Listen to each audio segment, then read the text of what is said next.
time. It's now after Christmas. I'm pretty sure, yeah, I did do an early bit of the video before Christmas. And then obviously got busy over Christmas. So we've been doing a bit more.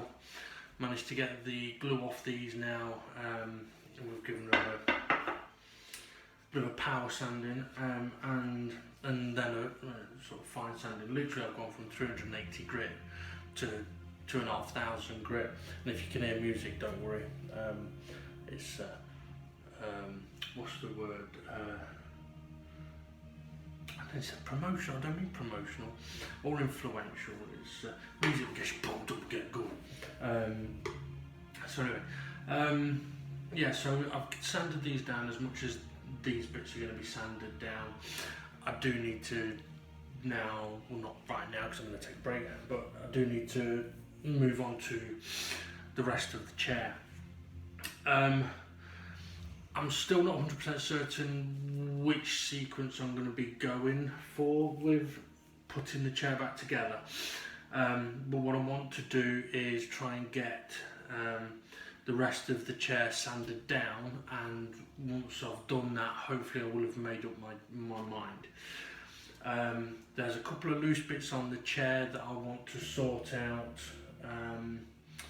before I do any kind of colouring of or sealing of the chair.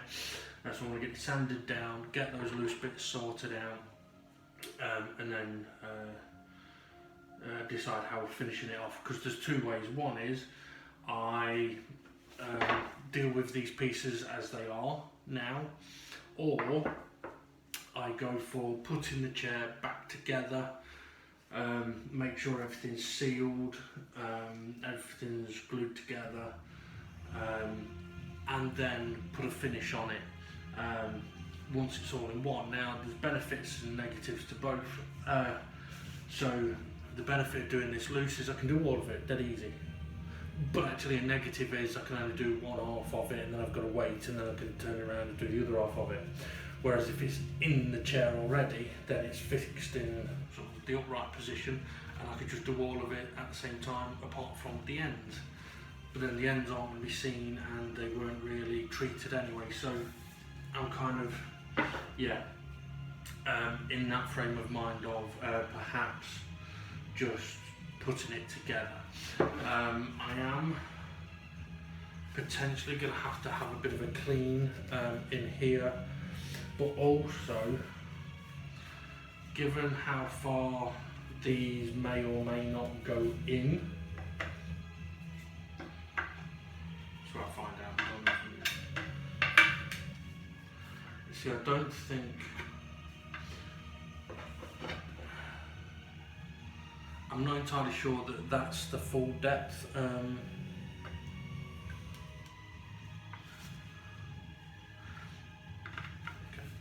So if that's for that one, yeah, I'm not entirely sure. So I may end up needing to clean out these holes. Might be able to do that with a Dremel, and then actually pack them. Fill them in a bit, but there's only one way I'll be able to know that, and that's when I'm putting the chair together. Now, a reason for potentially filling them in a bit is, okay, with the ends of this, I can apply glue all the way around the end of this and pop it in that way, and hope that the glue will touch the sides.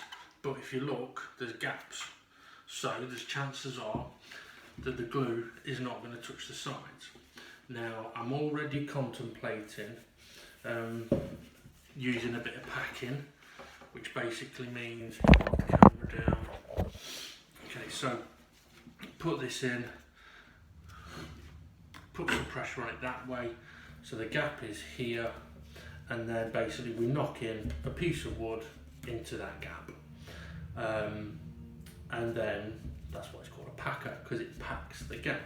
That would then put pressure on all of the glue and make things a bit better, rather than have it potentially wobbling around, which is why it's ended up coming apart in the first place. But also because in there is not a flat surface at the bottom,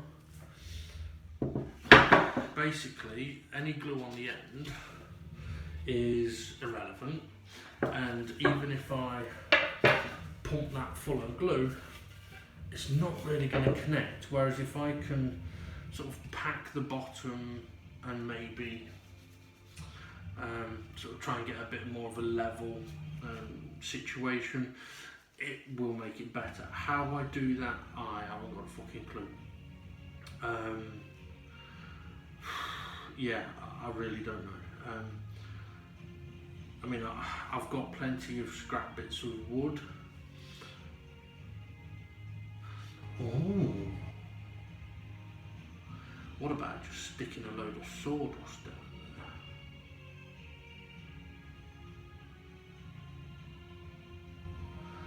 See, now that might work.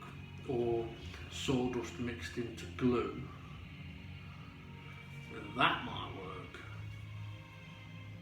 Because even if I end up with one with a bit of an air bubble,